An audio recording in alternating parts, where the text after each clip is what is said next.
The fires are raging in California, and chances are you've seen a fire. You've probably seen a grass fire or a forest fire or a house fire or some neighbor building next to your work caught on fire. How dangerous is that smoke? How much trouble are these people in when you talk about health-wise? Once you get out of the fire, how much smoke do you have to breathe before it's a problem? Let's ask Sumit Rai. Welcome to the James Show. How much smoke can you breathe before it becomes a health problem? Hi, thank you for having me. The amount of smoke that you breathe, any level of it is actually really dangerous. Firefighters are often dealing with fires over there where you have, a house burning or a building burning, and that alone is sufficient to increase the incidence of cancer in firefighters up to 3x. The thing about the carcinogens that are released, which include what are known as PAHs, polycyclic aromatic hydrocarbons, that's a chemical that's created when vegetation is burned. And with wildfires of this nature, when you have trees, plants, flowers, all burning across the entire county, the amount of carcinogens, cancer-causing compounds that are released into the air is extremely dense and extremely heavy. There's a second element that for modern society is now going to start to come into play, and we're seeing some problems with that, which is that lithium-ion batteries, rechargeable batteries, those that we have in our laptops, our iPads, our iPhones, our Androids, our tablets, and now with electric vehicles like Tesla. When those burn, those release an enormous amount of off gases. Those off gases are also of concern right now. Hey, I'm sorry. What's an off gas? It's the gas that is released by burning something. Okay. So when the battery burns, the gas that comes out, that's called off-gassing. And so those gases that are coming out by burning those batteries combined with the carcinogens at this scale makes any level of exposure really dangerous.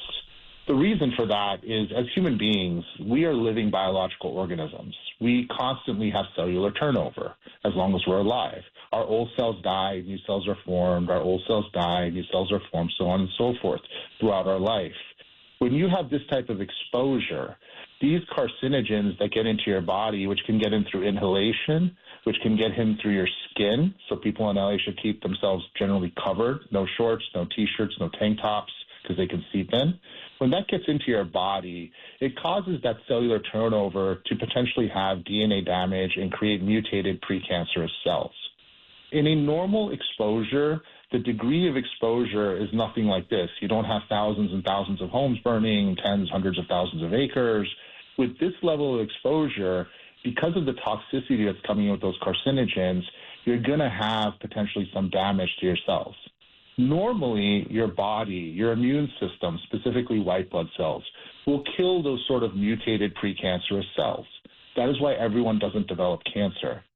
However, unfortunately, once in a while, those kind of mutated precancerous damaged cells can multiply out of control, evade your immune system, and that is when a tumor is born.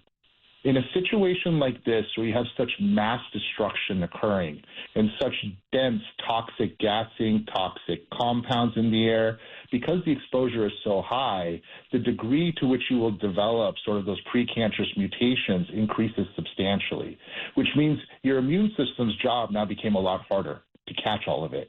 And it is more likely that your immune system will unfortunately miss it, which means some of those cells will evade it and start to multiply and unfortunately start to form tumors. So I think we will see cancer rates go up. So what do you recommend people do who've already been exposed? Just increase cancer screenings?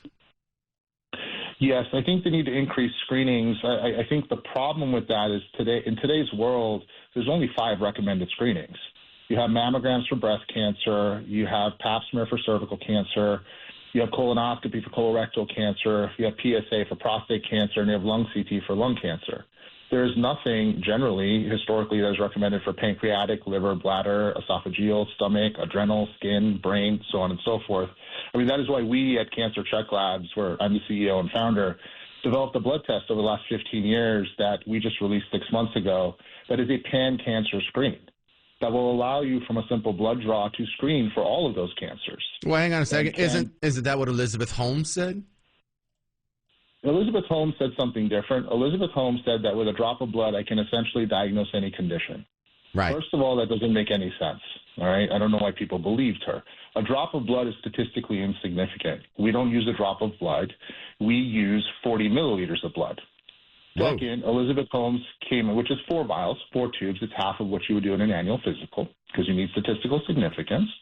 Second, we developed the technology over the last 15 years, have 3 issued patents by the U.S. government, a 4th one pending, and we have a federally compliant lab under CLIA, which has been inspected and certified by HHS, Health and Human Services.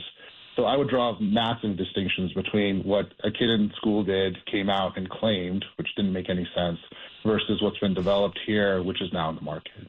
So if you have one of these jobs where you're exposed to chemicals, you mentioned firefighters, that's probably the obvious one, but there's people who are like welders or work in other shops where they're exposed to emissions.